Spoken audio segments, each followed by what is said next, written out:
streaming live. Now it's actually streaming.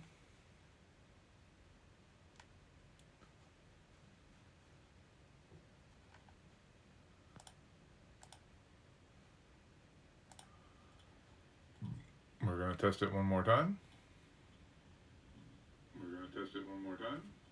Okay, that worked.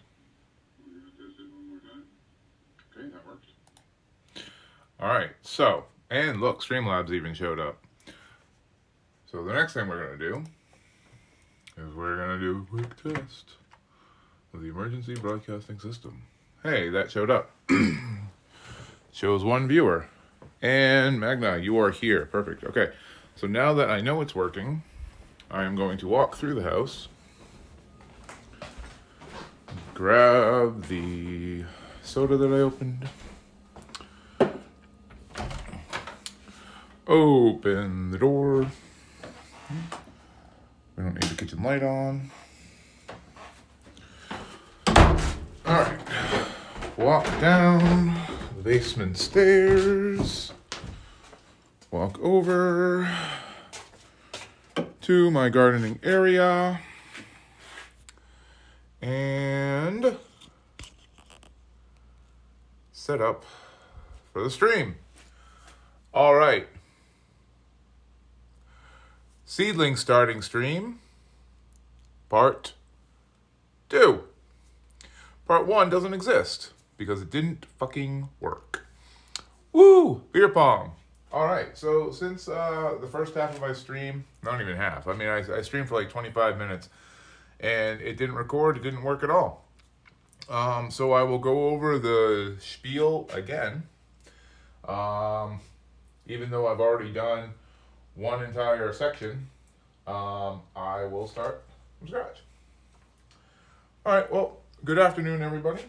My name is Magnus, the Grouchy Gamer, but I don't just play games. I can be grouchy doing all kinds of things, like gardening, for example. About 2 years ago, I did a stream and then turned that into a YouTube video tutorial on how to make raised garden beds. And as some people have pointed out, I never did a follow-up stream about anything about actually gardening once you have the beds. So, here we are. Right now, middle to late March is the earliest point when you can start your gardening if you live in my zone. I live in central Maine, and the gardening zone or hardiness zone is 5B.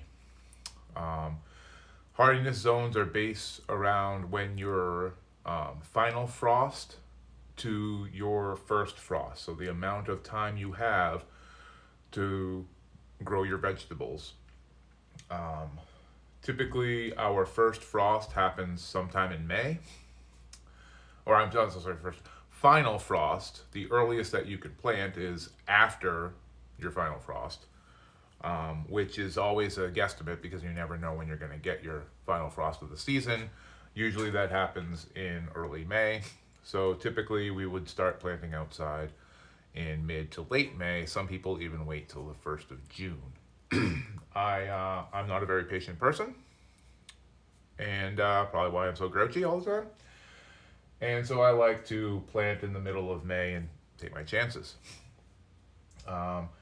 As it is about 8 weeks prior to my planting in the ground date, I am able to start seeds that recommend starting 6 to 8 weeks before the last frost. I don't know if you can actually read that, but if you can, cool. If not, you just have to take my word for it. Different seeds have different dates for when you start them. The earliest ones are typically 8 weeks. Those that we have, or that, at least I'm planting to plant, I'm sure there's other ones. We have 3 types of peppers. We have a sweet pepper, a mild hot pepper, and a hot pepper.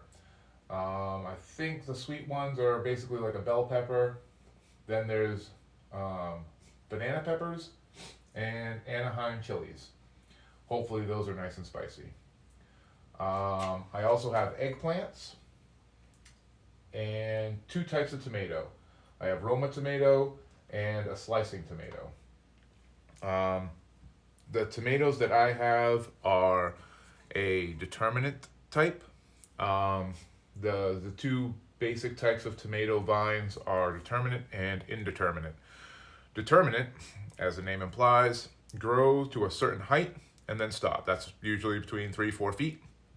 And they can typically be contained in the tomato cages.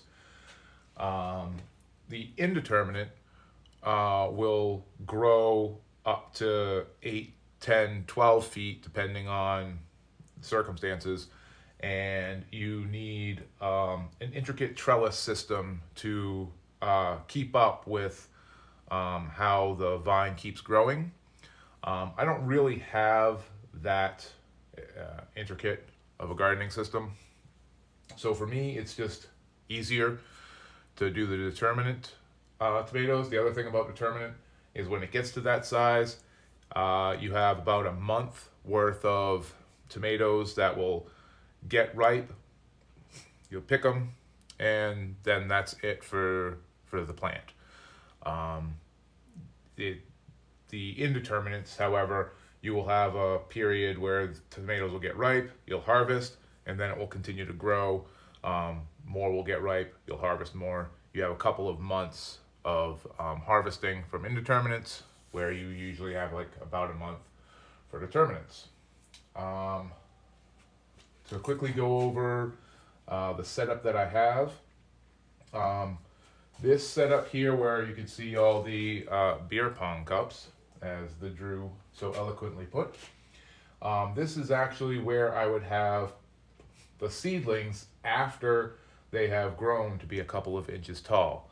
The higher light allows them more room to grow, and there's no source of heat. What I will add, once I get to this stage, which won't be for a few weeks, is I will add a fan to simulate an artificial wind, which is a down the road topic. Once I get all these filled and ready to go, I will be placing the trays in this section here, where I have a heating mat, I have a heater, and the light is significantly lower. That really, for the ones that need light, will saturate the surface with as much light as possible. This is best for starting seeds, and this is for when your seedlings sprout and you grow them to the point where they're ready to be hardened off and planted in your garden. I have the lights and the heaters set up to an automatic timer, which I don't think you can see, but it's right there. And that's just a standard plug-in timer that allows me to set it for about 14 hours of sunlight, and then it gives it the rest that it needs at night. For starting seeds, you don't really need much. You don't need an enriched soil. All you need is a dirt medium that can hold water. Most seeds will actually, you can start a seed from literally a wet paper towel and fold it over. Seeds just need moisture, some warmth, and some light. The nutrients in the dirt don't take effect until you already have a seedling that is starting to develop. So what I've done to kind of save on money is I've got a cheaper seed starting mix, which is basically just peat moss, and then I have a more expensive seed starting mix that's full of nutrients. What I've done in the past, the previous 2 years that I've had the garden, is I would start my seeds in little pods. little seedling pods. And after a couple of weeks, when they were big enough, I would transplant those tiny pods into normal sized pots like these that you can get at any gardening center. And then I would have my secondary set up here in the larger pots, and then they would go from those pots into the garden. Well, in order to reduce the number of stages that I have to go through and the amount of potential shock on the seedlings, what I've done is I actually took this idea from my mother-in-law, who uses solo cups, and I have a starting mix that is enriched with enough nutrients that it'll work for both the start of the seeds as well as it'll have enough nutrients to help the seeds grow till they're big enough to transplant. So I'm basically doing both starting stages from one cup. I've already done these cups because I already tried to stream, and for some reason the stream didn't work. But I still have all the rest of these to do. The cups, what I do is I put drainage holes in the bottom, and these aren't just drainage holes. Actually, what the function of the holes really does for starting the seeds is I fill these trays with water, and the water seeps up into the dirt, and that encourages the roots, once they start developing, to grow down to the source of water. So you're more likely to get stronger, more productive root systems if you water your seedlings from the bottom, because they have to go get the water. To initially start, I put water on the top, but after the seed starts, I will water from the bottom, and which encourages those roots to go down and get the moisture from the bottom of the cup. Let's see, I don't think I'm missing anything. I've already done these tomatoes, which are determinate slicing tomatoes. I'm going to go ahead and just set this package to the side. Then we can get started with the Roma tomatoes. So the Roma tomatoes are also a determinate species.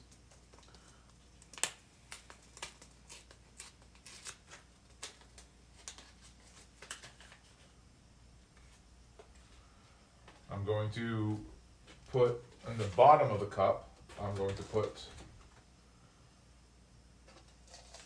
this cheaper dirt, which is mostly made of peat moss. Peat moss is fantastic for retaining water. So the bottom of this cup will be great for retaining water, which will help the roots get the moisture that they need. The tops will have all of the rest of the nutrients that'll be good for the plants. This has a better mix that'll be good for all 8 weeks of the sapling's life. I'm not sure if it's called a sapling. I think it's just called a seedling still. But anyway. And then I will be using this little pen cap. It's what I use for my mini trowel. I poke a hole. These seeds only need to go 1/4 of an inch, so it's just a tiny hole. I take 3 seeds. The reason that we do 3 seeds is to give us the best chance of having a successful seedling.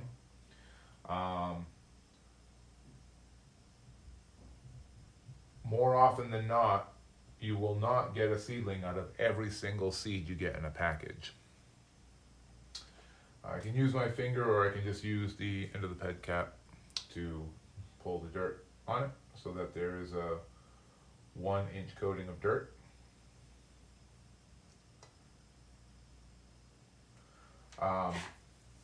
What you do is you put 3 seeds per each hole, and that obviously increases your chances of at least one of them sprouting. But if 2 or all 3 of them sprout, what you do is you preserve the best looking one, whichever one is growing the best, whichever one has the most leaves at the earliest stage, and you just thin out the other 2, or the other one, however many smaller ones sprout. It's a true survival of the fittest. The seeds that sprout the biggest and the best will continue to live. The seeds that are the weakest will be plucked.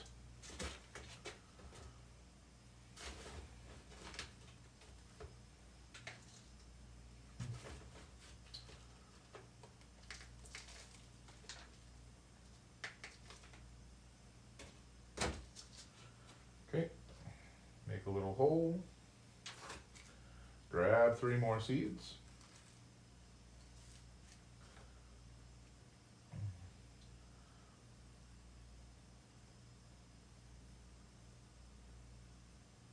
fill in the hole, put the cup back in the tray, and water it in.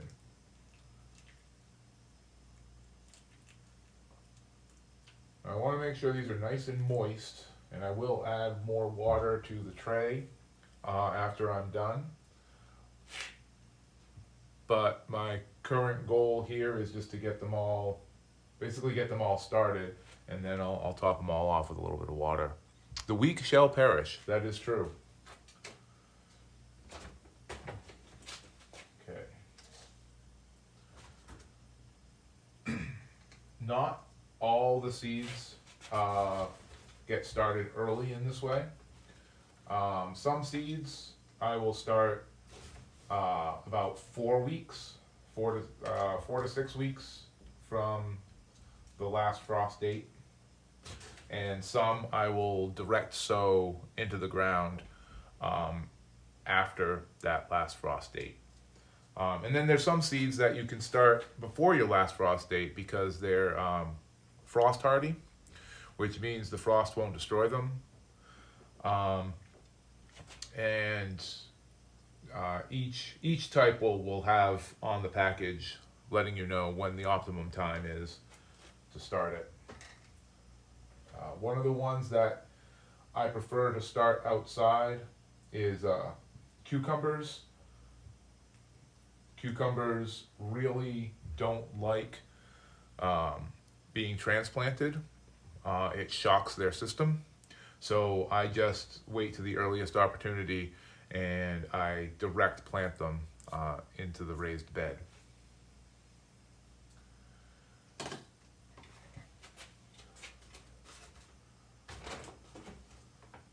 Squash, which includes pumpkin and zucchinis.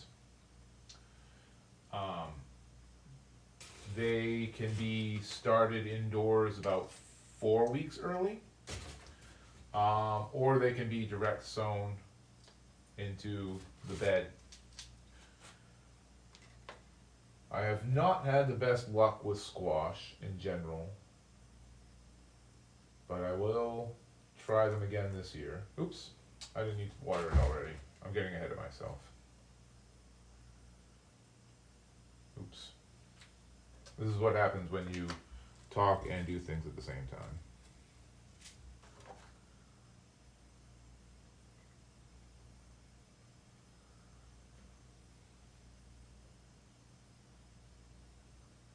That's alright.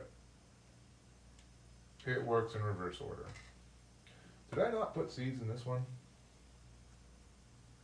I don't remember. I'm going to add more seeds. Worst case scenario is I have too many seedlings and I have to destroy them.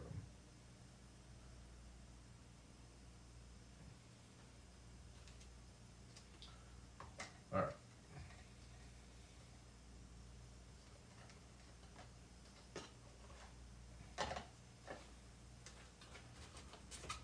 let's try and continue to remember our order of operations here. Dirt, then seeds, then water.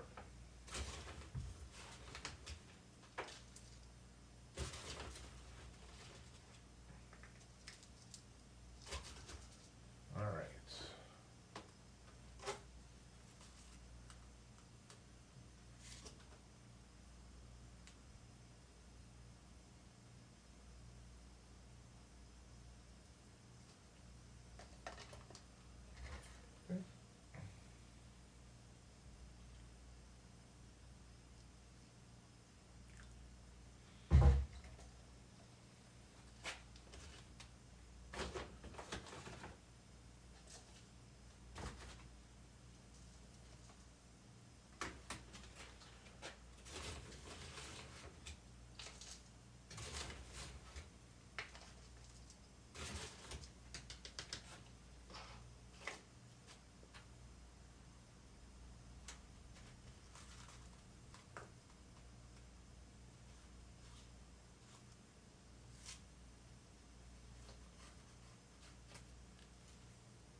These seeds are being obstinate.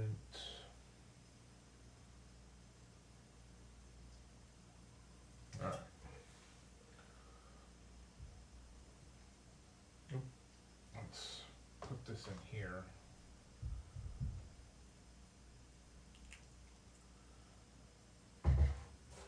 Now, on the backs of these, it does say that I can start between 6 to 8 weeks.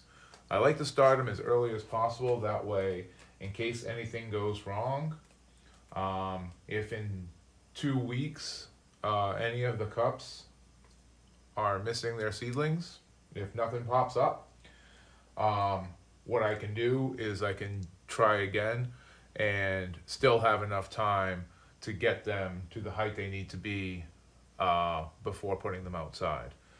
So I always start like a week early with any of my seeds, just to make sure that the seedlings actually take. Worst case scenario is I have to go to a garden center and buy somebody else's seedlings, but those are usually like $5 a piece.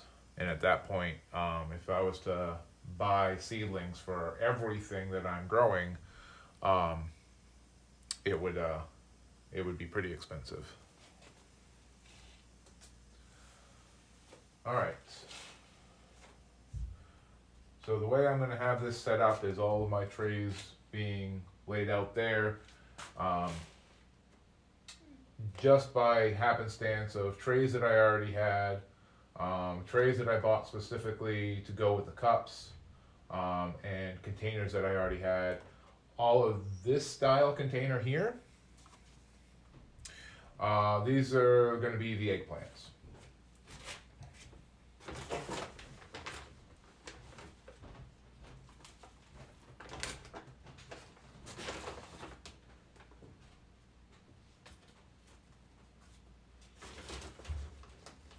And I'm just going to have 2 eggplant seedlings per tray.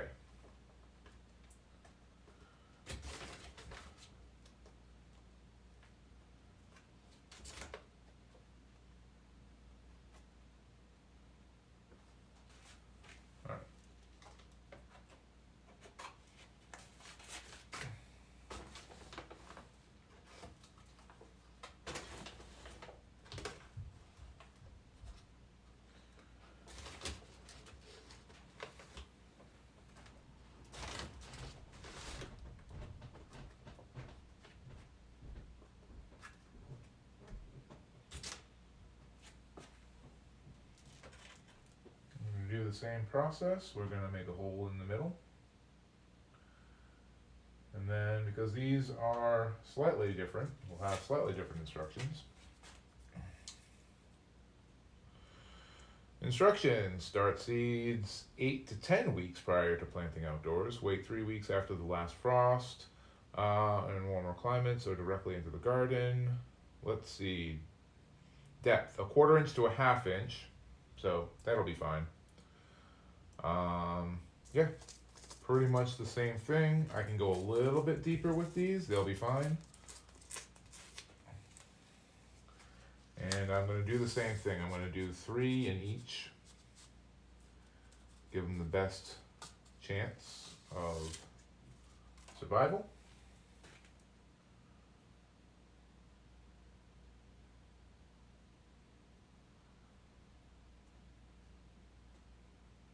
Okay. 3 in this one.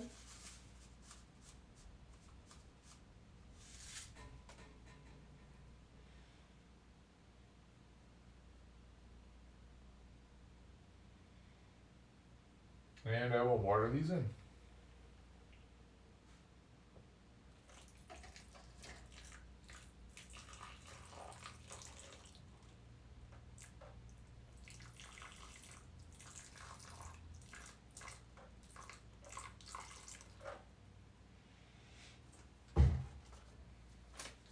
Okay.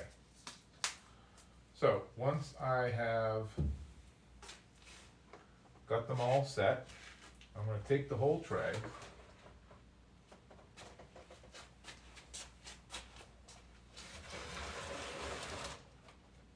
And let me just double check one thing.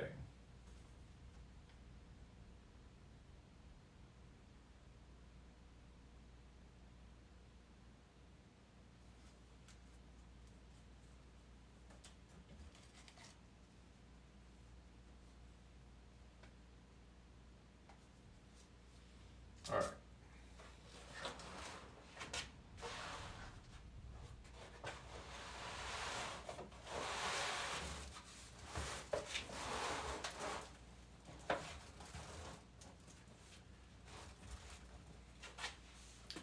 So I don't know if you can see the ones that I just started, or the ones I just did.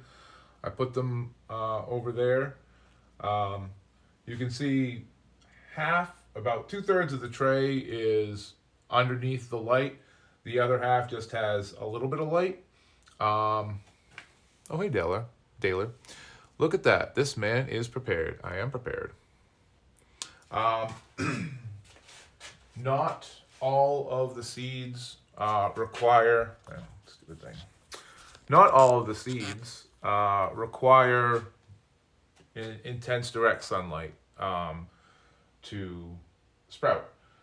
Some of them don't really need the sunlight. So for the ones that do need the sunlight, they'll be in the back section. So the peppers need the sunlight, and then the flowers, which I haven't discussed yet, will not need the sunlight. So the trays will go in the way I have them set up here. There is also no particular order for the way these are arranged.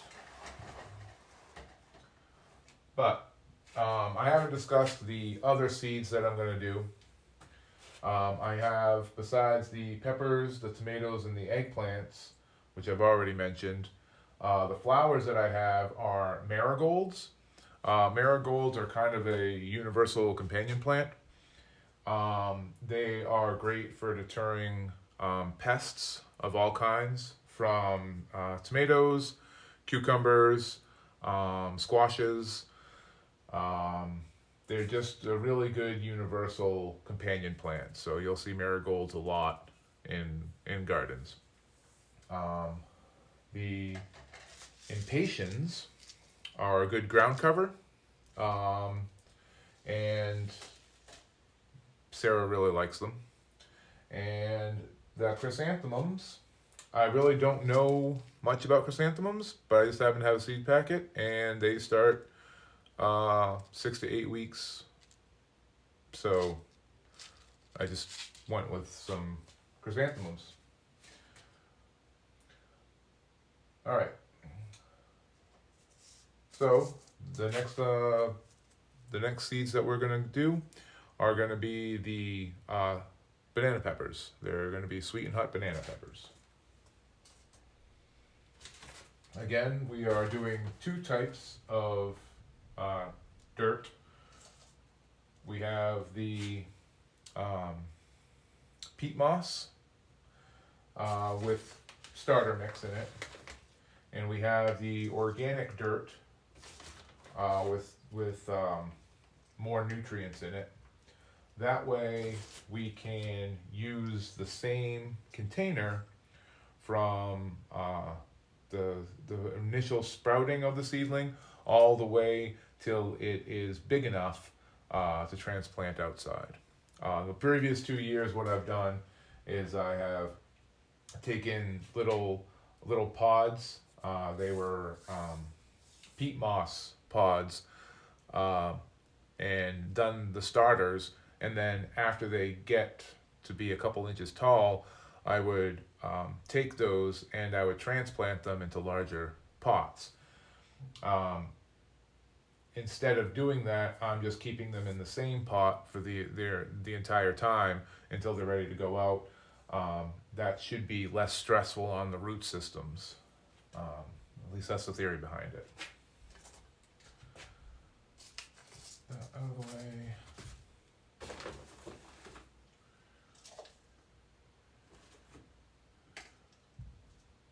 So it is also entirely possible, because I just estimated all the amounts of things that I needed. It's possible before I get to the end of these trays I might run out of seed starting mix. I don't know. But if that happens, I can just run to Walmart and pick up some more.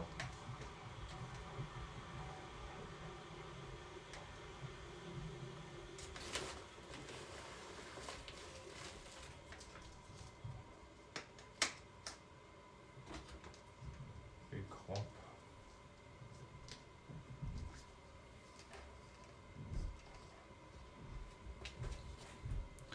Any jalapenos this year? I don't necessarily have jalapenos. I did jalapenos last year, but I am doing an Anaheim chili. Just trying something new. The jalapenos did pretty good, but they also had stress cracks on them. They still tasted fine, but because I live in a northern climate, 5B, hot peppers don't tend to do as well as sweet peppers do. So I'm going to play around with different pepper varieties to see what works the best. I did get some really good jalapenos, but they all had stress cracks on them and stuff. So we'll play around with it for a little bit, see what works the best. I have plenty of this dirt. I don't think I'm going to have to worry about running out.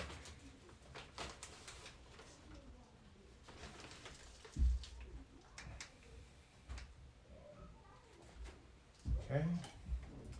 And if you are just joining the stream, these aren't just regular fake solo cups.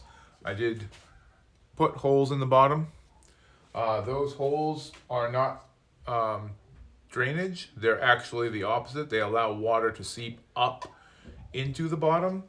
After the seedlings sprout and they start developing roots, I will fill the trays that these are in with water, and the water will seep up in and keep the dirt moist. Specifically, why I have the bottoms filled with the peat moss is the peat moss absorbs a lot of water, and that will encourage the roots to grow down and get the water from the bottoms of the cups. I mean, technically it's also for drainage. It really depends on how you're using the container. But the primary function for me is actually to let water in to build strong roots. Ideally, before you transplant your seedlings, you want to make sure that the roots have created a nice, strong root ball or it's where the roots will go along the outside. Well, be on the inside, be the outside of the dirt, all along the inside, and it will take the shape of the container on the inside. So when you pull it out, you'll see all the roots surrounding it, creating a nice root ball for you to plant. That's how you know you have a nice, healthy root system. All right, so now I got all the dirt filled. I'm gonna make the holes.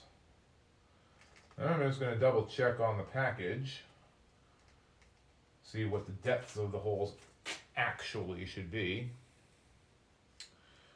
1/4 inch. Fill that one in a little bit more. All right.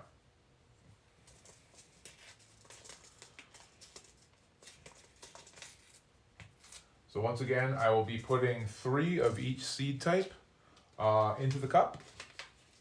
And that'll give me the best chances that at least one of them will, in fact, sprout. Oh, that's 4.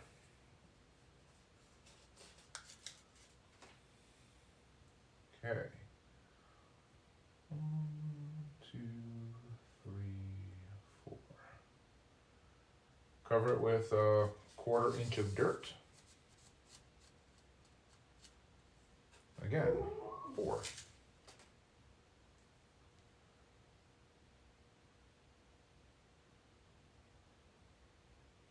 There we go.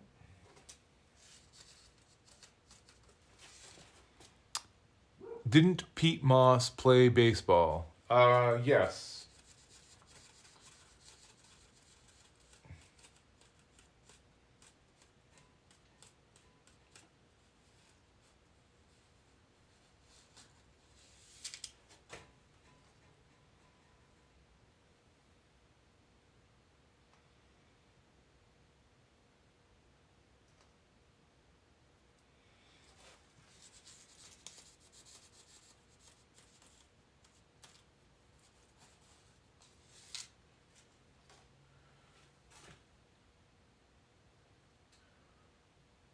So if, for example, all 3 of the seeds in one of these cups, if all 3 of them sprout, I will just keep the strongest one, and I will thin by removing the weakest ones.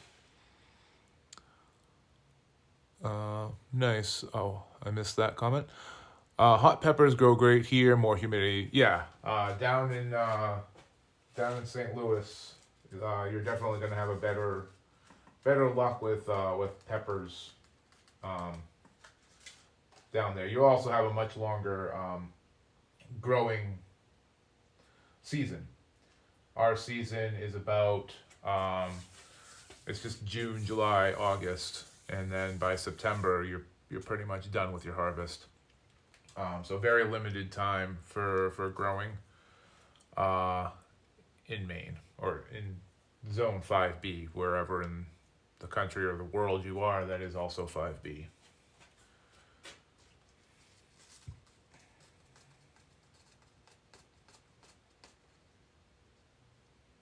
Yeah.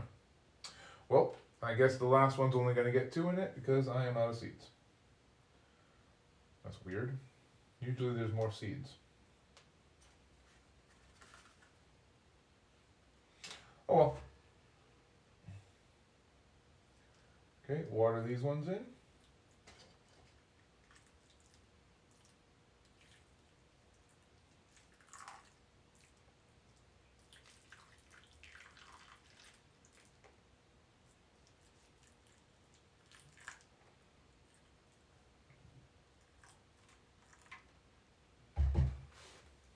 Okay.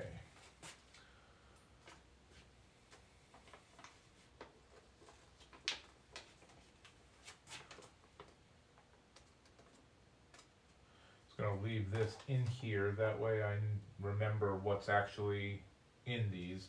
So one of the reasons that I went with all the different colors is every time I make tags like these, put them outside, even if I use Sharpie, whether I use plastic tags or the wooden tags, they fade. Or birds come by and pluck them. Whatever it is, they never work well. So I figured if I just keep track of the colors, blue cup, red tray is banana pepper. And then what I'll do is I will just find like little glass beads or stones or something and use a color coded system as markers in the garden, and just have a reference sheet, because every time I write labels, the labels get destroyed. I don't know. Some people do fine with their labels. It doesn't work for me. Hell yeah, we do. I still get tomatoes well into October. We get snow in October here, so slightly different situation. All right. I mentioned earlier, but these here, in every tray, there will be 2 of these. Those will be for the eggplants. And if you're asking me if there's some grand plan or rhyme or reason to why that is, the answer is no. The answer is I kind of just bought a bunch of stuff online to see if it would work. And this is the configuration that I came up with. And it should be fine.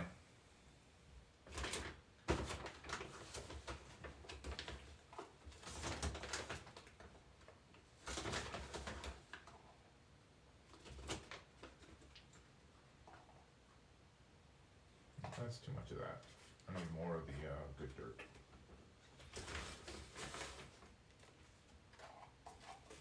Okay.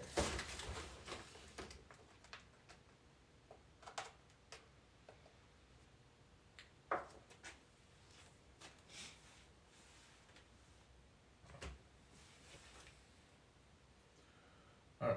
So the eggplants, I've already planted a few. I'm going to plant a few more here. These ones can go up to 1/2 inch into the dirt. There's 3.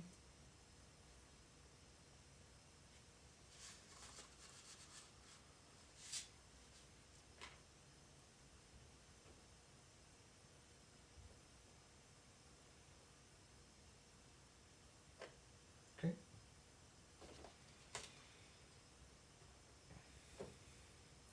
Now, 2 years ago, I had really good luck with my eggplants. I was able to make a couple of eggplant parmesans, which came out incredible. Last year, I had less luck. Of course, 2 years ago, we had deluge of rain. Pretty much all of June was rain. Our cucumbers went absolutely crazy. Cucumbers love the rain. Our tomatoes did really well. Our tomatoes usually do decent every year. Peppers hate the rain. Peppers like heat. Not so much moisture, but heat. The hotter it is, the better your peppers will do. The wetter it is, the better your cucumbers will do.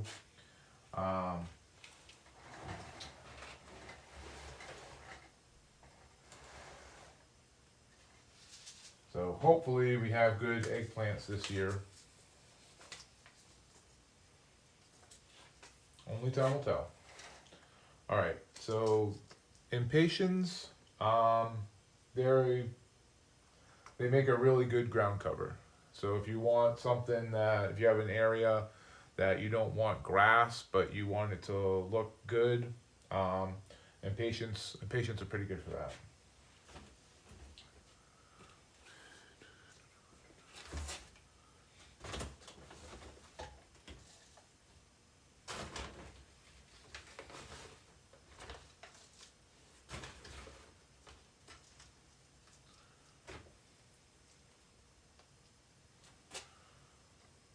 You know what, I might be able to go a bit faster if I do my initial scooping. Put the cup itself. realize the amount of time it's taking me to get through all of these. I can probably find ways to make this go a little bit faster.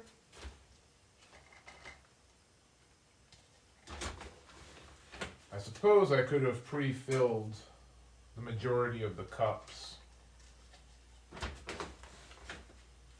But hey, this is the content you guys came for. Me putting dirt in cups.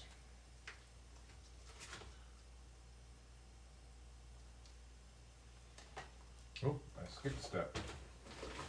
I'm also really good at skipping steps while I'm talking. Bring this dirt up a little bit.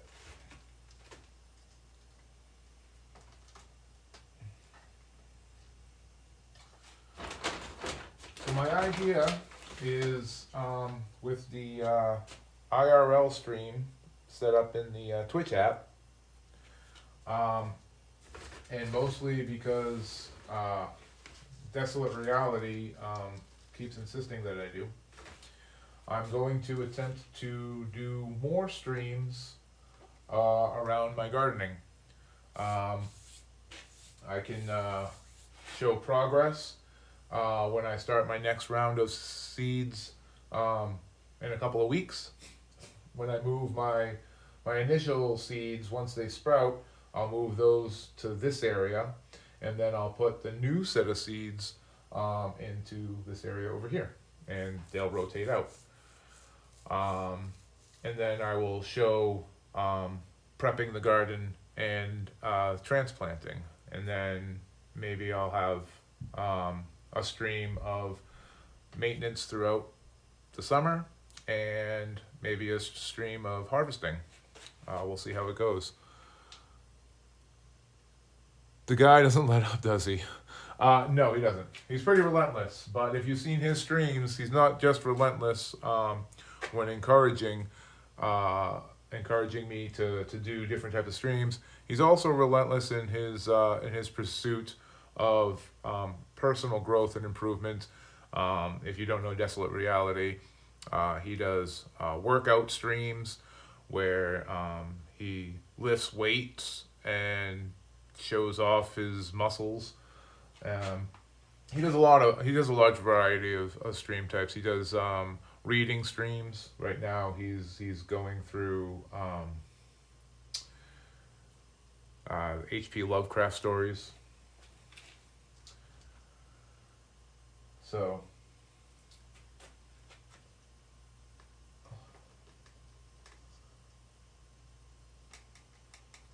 definitely check out his streams if you aren't already.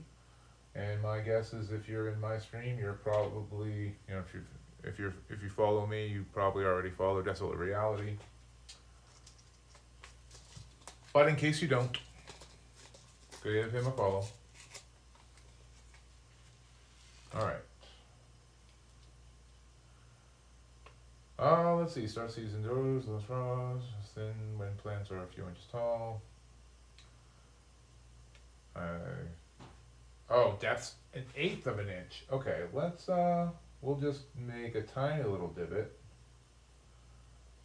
These don't really need much at all. Okay, good thing I read that. Whoop. Alright, this will be fine. We're just going to pinch you 3, put you right there, and just put a little covering over you. Little covering over you.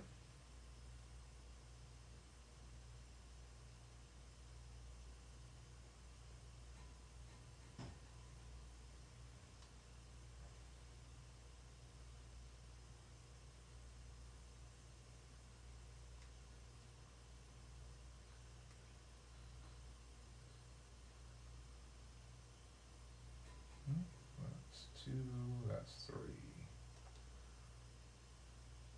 Okay, and 1, 2, 3. All right. The rest of these can go back in, and they can be started elsewhere or at a later time. will go ahead and water these ones in.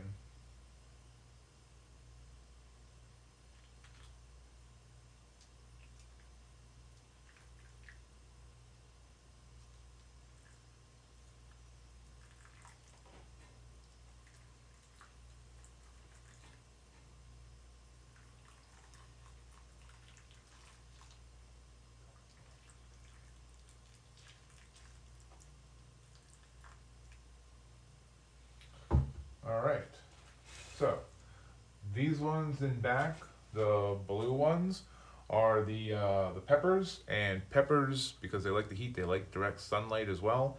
So the peppers are going to go against the wall where the light is the strongest, and the flowers, which don't really need the sunlight when they are starting, they will. There we go. They will be on the outside section, where they will still get light, just not as much light.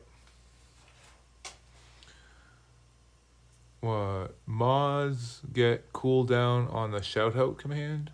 Oh. Oops. I'm missing a bunch. Don't forget the sunbathing streams. Yeah, I'll get to that right after I start my my hot tub streams. And while I'm at it, shout out to Daler. Yeah, that's weird. I don't know why my shout out command is cooled down. I think Twitch does a lot of update stuff without actually notifying streamers. And I don't think that that's something I set, but whatever. All right. Oh, well, that's working. All right, we'll just move you from there to there.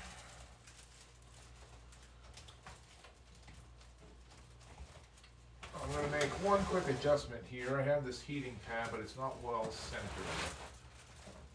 I'm going to move this there. That way I have enough heat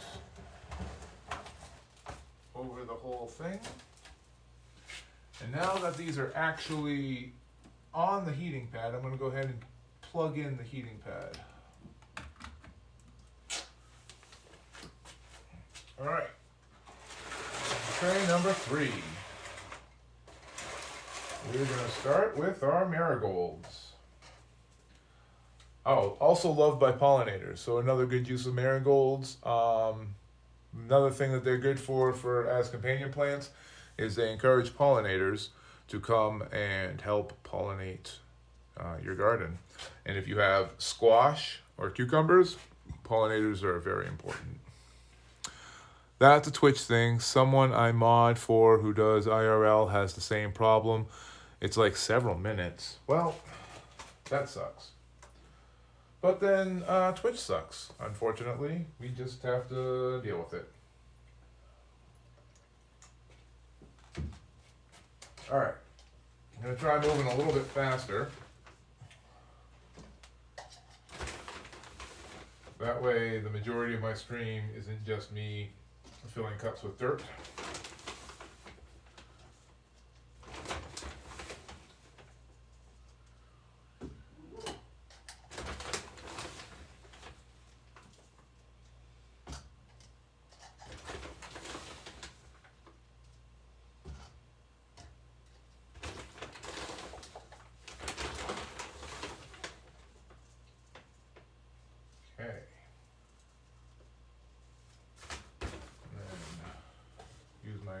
Trusty ladle. It's just a regular plastic spoon. It's not really ladle shaped, but it kind of works as a trowel.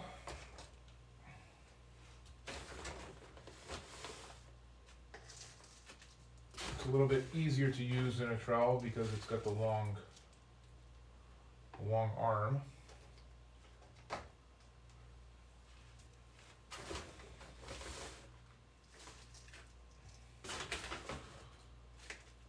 So I am also, if anybody is interested, at least at the date of this stream, if this is later a YouTube video, the information about upcoming streams is not going to be relevant anymore. But I do plan on streaming more of Xenoblade Chronicles X, which just came out on Switch, the complete edition.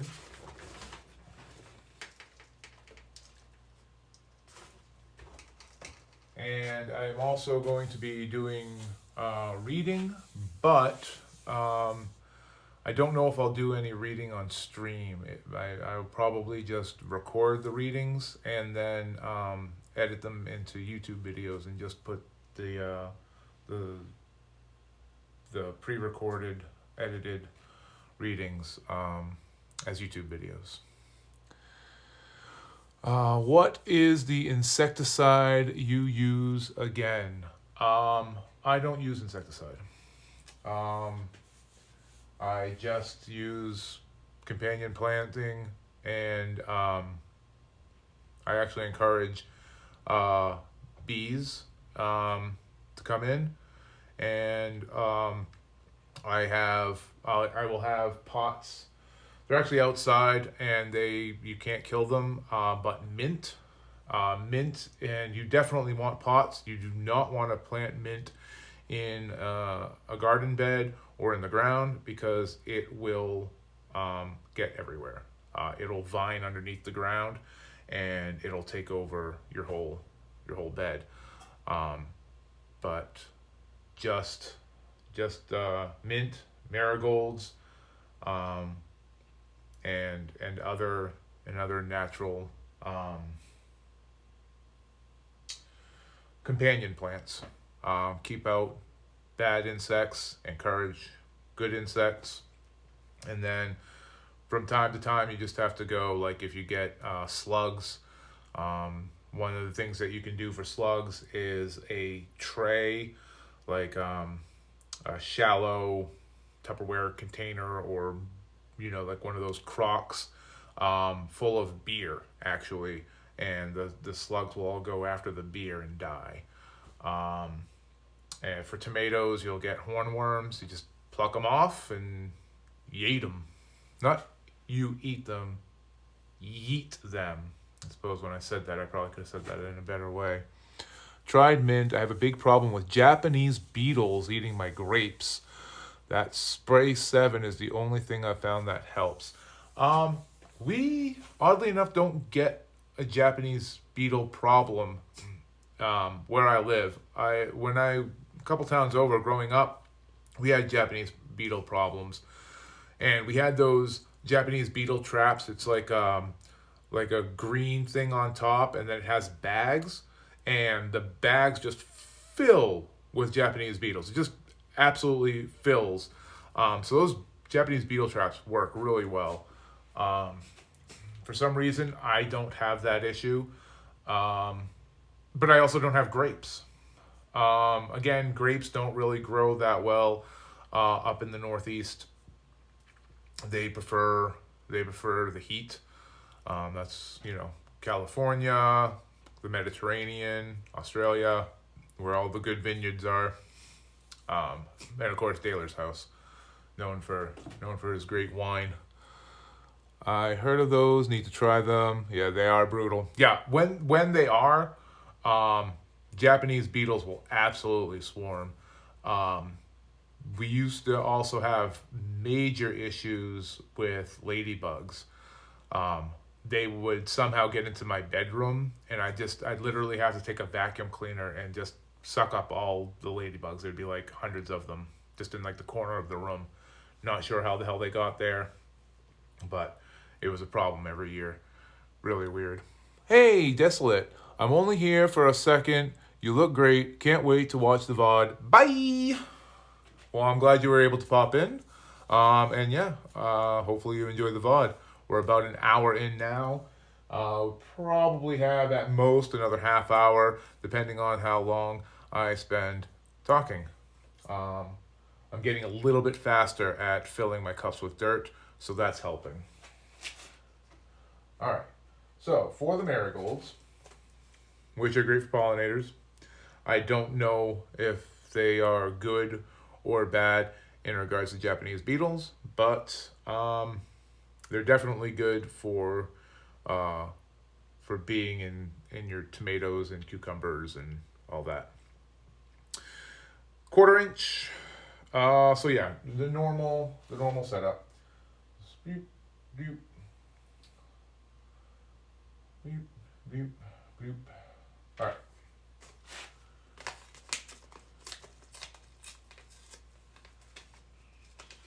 Oh, well, these ones are pretty cool. I forgot how these ones went.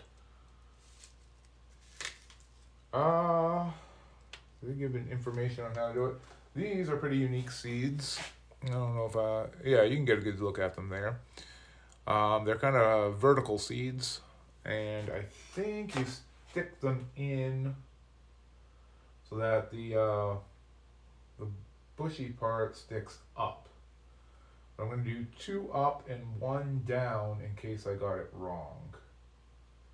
And then I'm going to push them in and cover them with dirt. Push them in.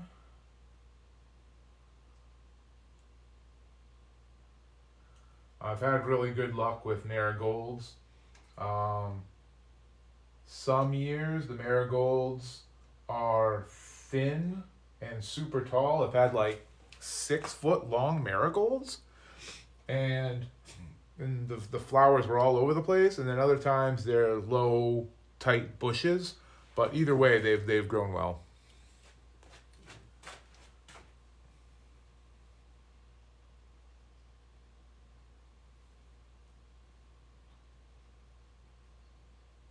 Oops.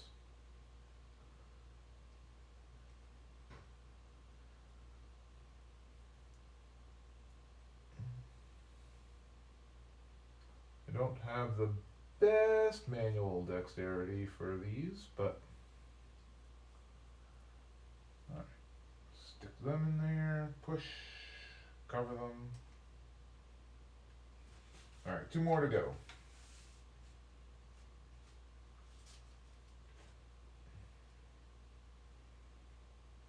There's 1, 2,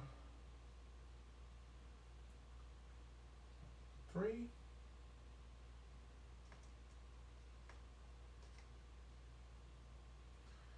And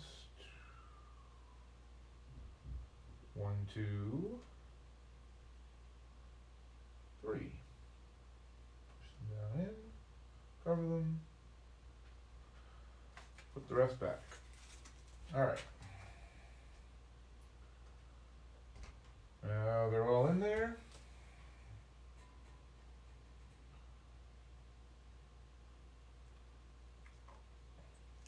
Oop, a little bit much on the water.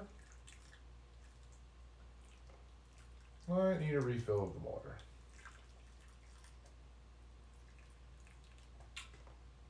Okay. Now we got 2 more eggplants again.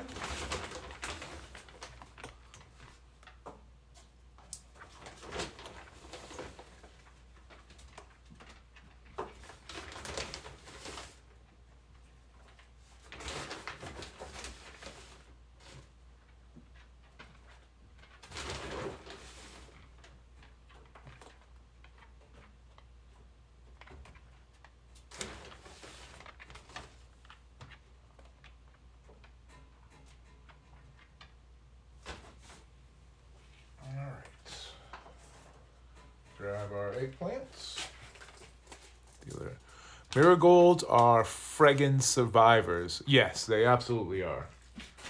Marigolds are pretty impressive. All right, there's 6.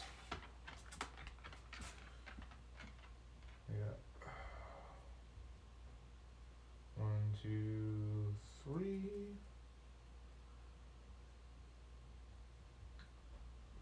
And oh, that was 4. Oh well. We'll just thin them out if we need to.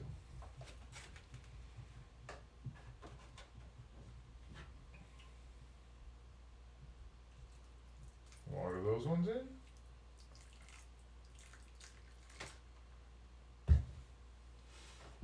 Yep, definitely gonna need more water. It's alright.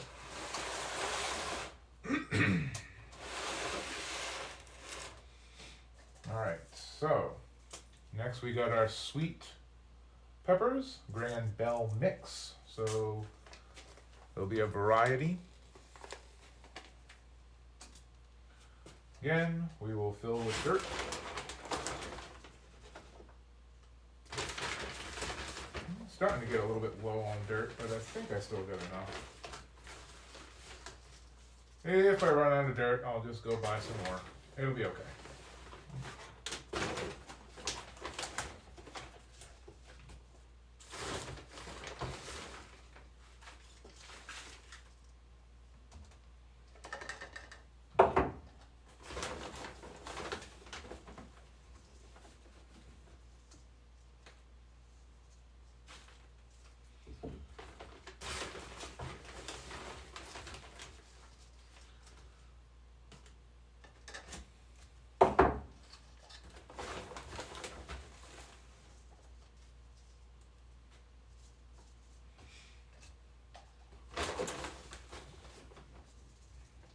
Okay, I actually have too much of each of these, so I'll just dump a little bit here, dump a little bit there.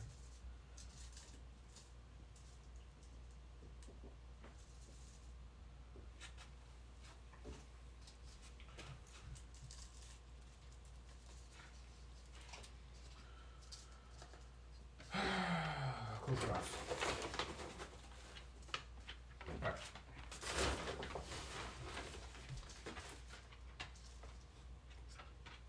Little mushrooms growing in the dirt. So you know you have healthy dirt is if you open the package up and there's little sprout looking mushrooms. That means it's a very fertile dirt. At least that's what the internet told me when I opened up my bag, saw that there were stringy little mushrooms in it, and was like, why the hell are there stringy little mushrooms in my dirt? And the internet told me that was why. So hopefully they were telling the truth. Alright, so these peppers will probably be the same instructions as the previous peppers.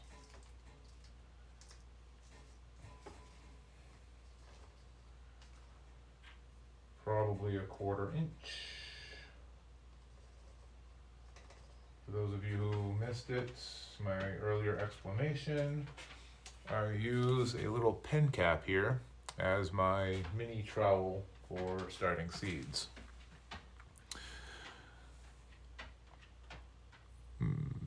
Now for some self-serving.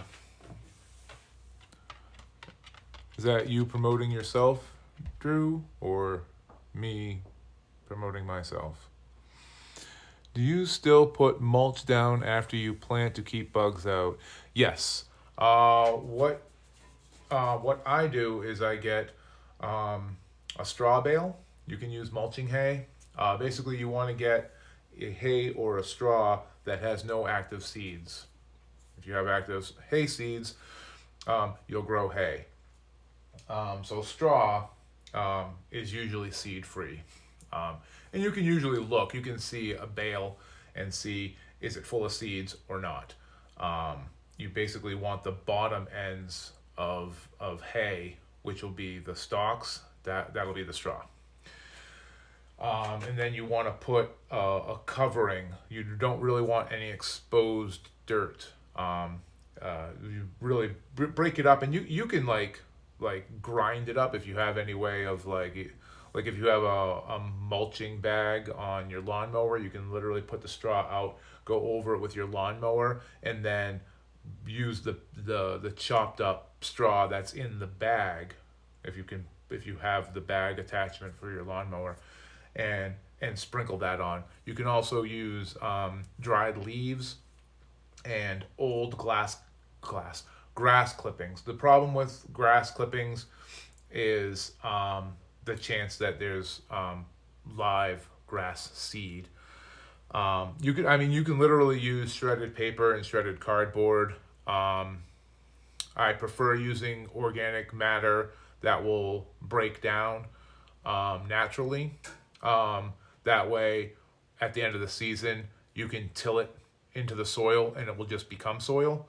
But you can use, you'll see on industrial farms and stuff, they'll have big plastic sheets with little holes, and the plant comes up out of those holes, and the rest of the ground is covered in some sort of plastic fabric sheet.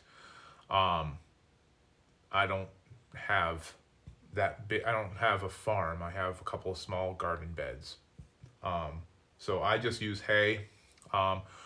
What it does is it keeps anything that's in the dirt. Like when it rains, the rain will land on the dirt and it will splash up, and you're more likely to get rot and other diseases, funguses, stuff like that, contaminants from the dirt that'll splash up onto the plant, especially as you use fertilizers.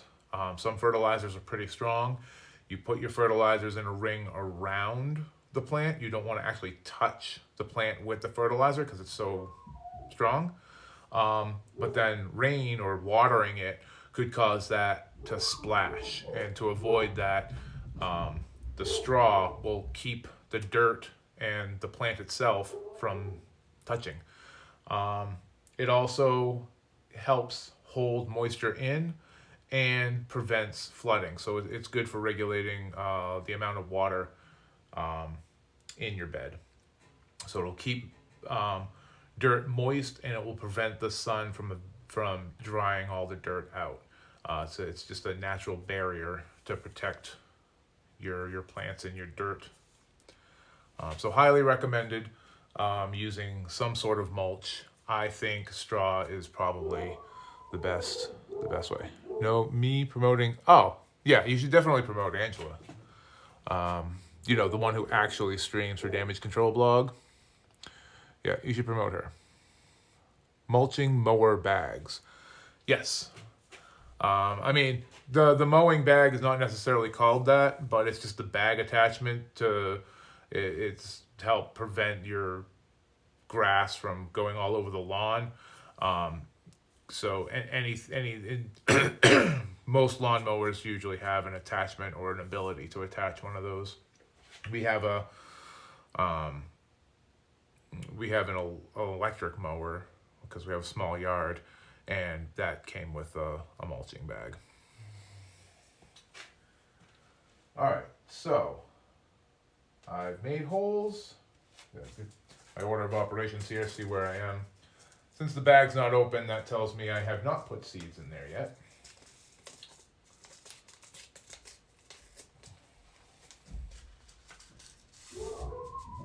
Alright, we'll dump a whole bunch out. And then we'll just pinch 3 at a time. 1, 2, 3. I don't know if you guys can hear that, but the dogs are going absolutely insane because somebody just came home. 1, 2, 3. You can probably hear all the craziness going on upstairs. That is Maggie and Lagatha being ridiculous. Alright. Yeah. Got 3 in each hole. Then we'll just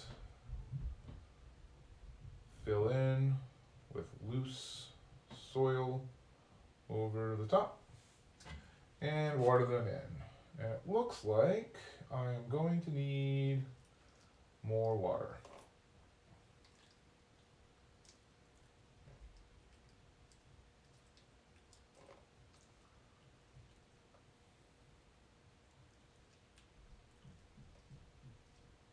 All right. Feel free to play whichever intermission music you feel suits the situation best. I'll be back in like 15 seconds with water from the other side of the basement.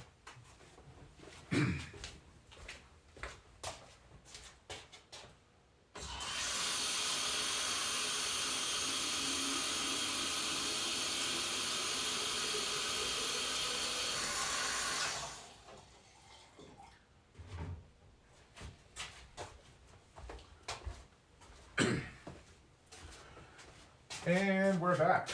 Hopefully you enjoyed whichever intermission music worked best for you. Snowy heard the dogs? That's awesome. That's funny. Hopefully she didn't freak out too much. Or he. Sorry if I misgendered your cat. I'm used to calling all the animals she because all of our animals are female. Alright, so this was the peppers. The peppers need the sunlight. So these will go in the back section.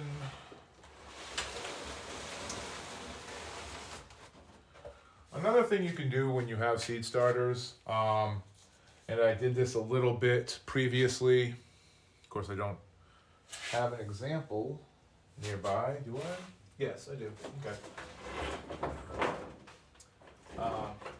I'm not going to bother with this, but on some of the trays, if you use the small ones, and you can make your own out of any clear plastic, but you can create a dome situation, which is basically a miniature greenhouse. That way you can have good heat and moisture, humidity. I find that when I used these, when I created little greenhouse domes, that the conditions were too good, and I would get like moss and algae, and it was too much. I never really had any issues with my seeds starting without the need of a plastic dome over them. So depending on the situation, if the basement was colder, like our basement is kind of comfortable, but other part of the basement is like 10 degrees colder all the time.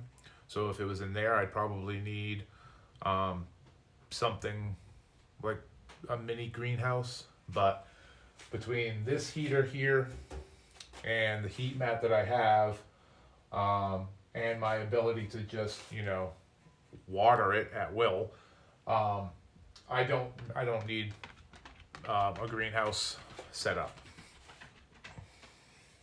All right, last setup here.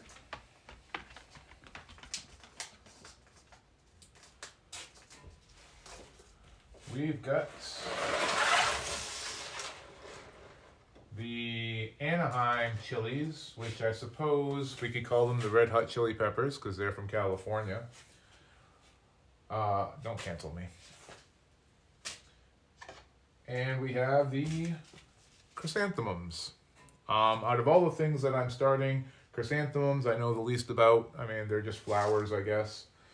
I just have them, and when I was going through seed packets that I already had in the house, I saw that they start 6 to 8 weeks before last frost, and I'm like, okay, they'll fit perfect with the rest of my setup, so I will start them. I don't know if they do anything specific as far as increasing the value of the garden as far as like companion plants do, but they're pretty, so there's that.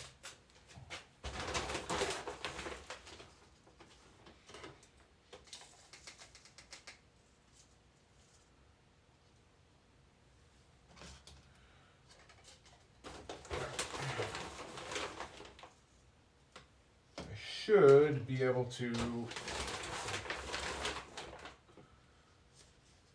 get all of these cups filled with at least something. So I'm going to go ahead and fill all the rest of the containers that I have. That way I don't have to worry about how much dirt I have left. But I think I've got pretty close to a perfect amount. I might have to use more of this stuff, but that'll be fine.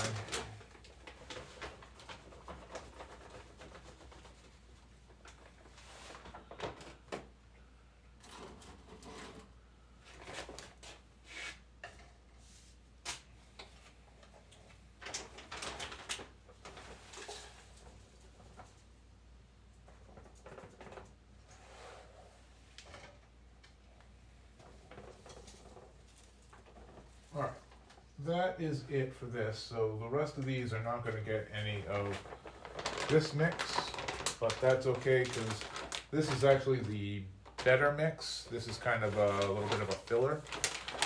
Good for water retention, but not that important. So we'll throw this away.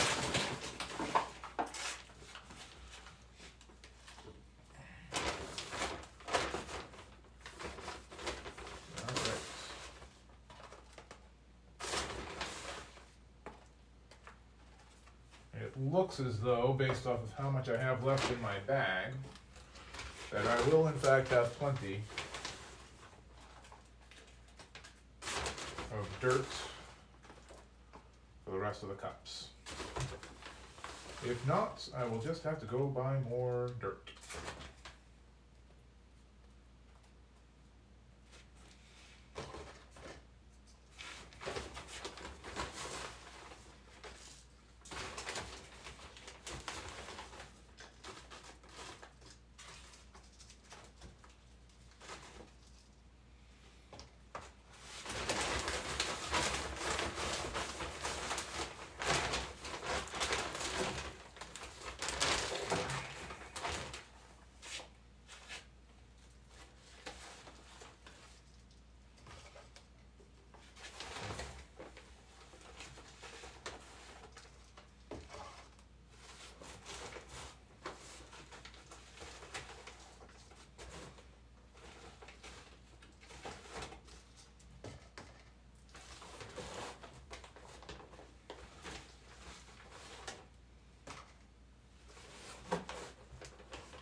Alright, we'll worry about that last section after we get these seeds planted.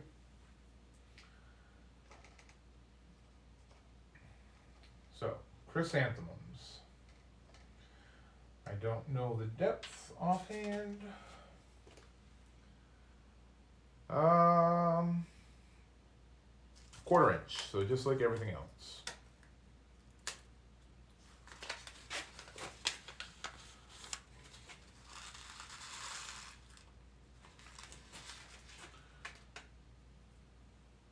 Okay, 1, 2, 3. These actually look a lot like jimmies. Or for those of you from a different part of the country or a different part of the world who don't know what a jimmy is, they're the sprinkles that you put on ice cream that are, well, that look like that.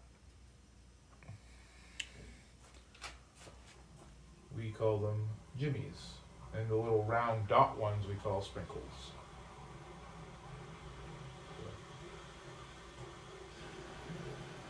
Feel free to get in the comments and tell me how I'm wrong about what of how I refer to ice cream toppings. All right.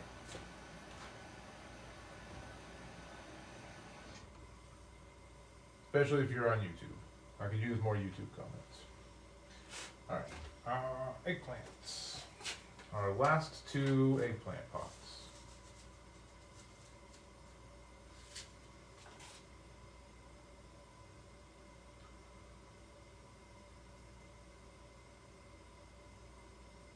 There we go. All right. And water these in.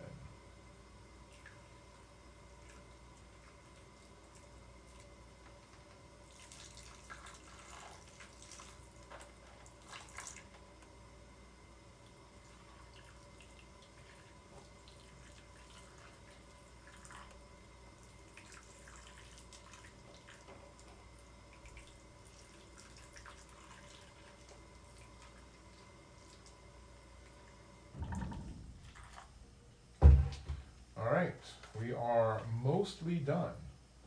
All we have left is our Anaheim chilies.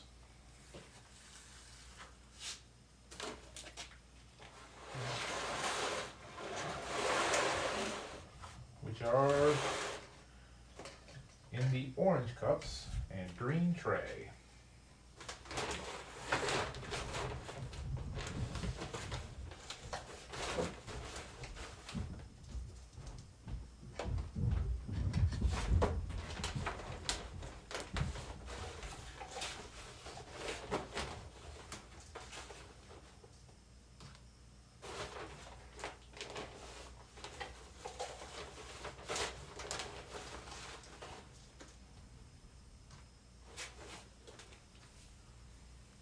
You are wrong that I'm immediately exhausted trying to figure out how to tally up the many ways in which you are wrong. Perfect.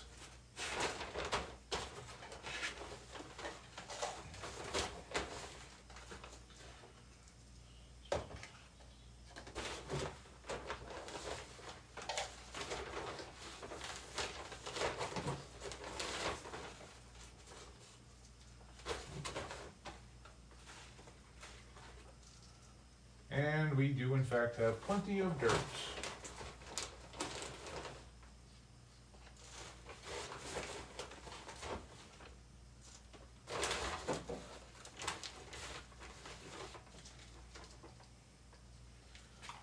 All right.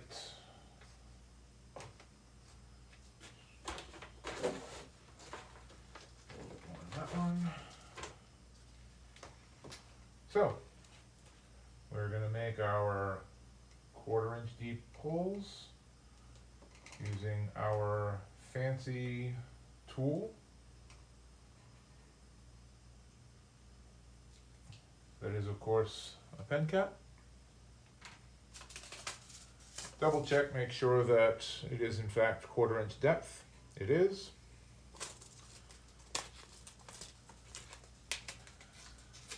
And we are going to put 3 hot pepper seeds in each of the cups.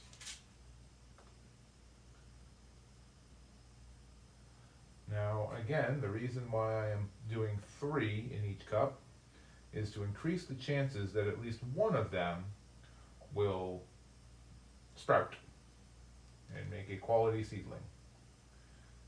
If 2 or even 3 of them sprout, I will just pick whichever one is biggest and strongest, choose that one for survival, and kill off the other ones. That process is called thinning.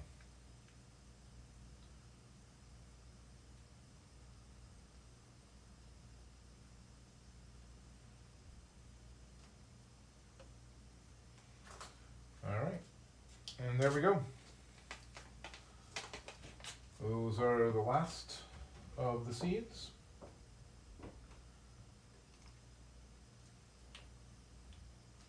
Water them in. Oops.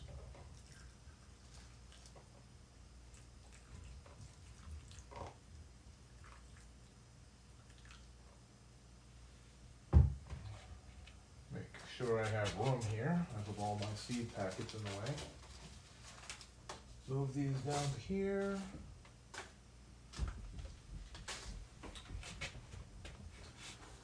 Grab my tray.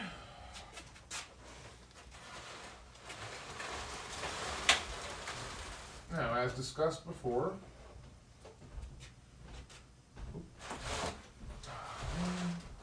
this thing is not. There we go.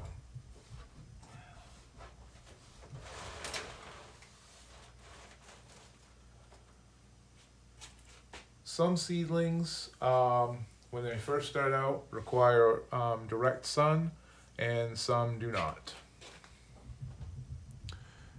Eugenics is A-OK for plants. The ones that need direct sunlight are in the back. The ones that are indifferent to the direct sunlight are in front. I will now turn on the heater and put a low level of heat in this general area. So I have the heat mat and I have this heater. That'll produce enough heat, there's enough light, and I will just manually add water as needed. So manually increase the moisture by just putting water in the trays. So this setup here should be good for the first 2 weeks till I get sprouts. Once they reach a certain size, I will be able to take them out and I'll be able to put them in this side with less intense light and no heat. But what I will do, and I will plan to stream then, make a video.